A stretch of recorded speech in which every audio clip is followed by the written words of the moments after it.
না তুই তো বেটা গরজামাই, যতই সুখে থাক, তোর নাম কি? গরজামাই।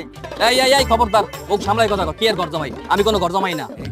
আমার শ্বশুরের একটা মাত্র মাইয়া আছে, আমি তারে বিয়ে করছি। তার কোনো পোলা সন্তান নাই, ওই হিসাবে আমি তার সন্তানই। এটা অবশ্য ঠিকই কইছস। ভালো কথা তো তোকে কানে যায় না। এই যে আমার শ্বশুরের এত শত শত জমি জমা, এই যে পুকুর বাগান, এই সবকিছুর মালিক কে?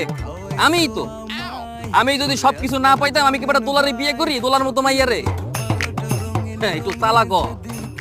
এই কি করতেছো তুমি এনে? কি করতেছি আর ওই যে কামলাগুলার একটু জীবন যুদ্ধে আগাই দেওয়ার সুপরামর্শ দিতেছি। কোনো কাম কাজ নেই, এনে বয়ে বয়ে সুপরামর্শ দিতেছে। তুমি রাতে বাজে যাও, মা বমি করতেছে। মা বমি করতেছে?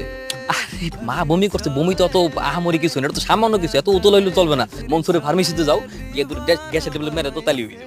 তুমি কি যাইবা নাকি? যামু তো, আমি কি একবার কইছি যে আমি যাবো না? আমি তো যাবো থেকেই কইছি, তো উপায় নেই না কি আর।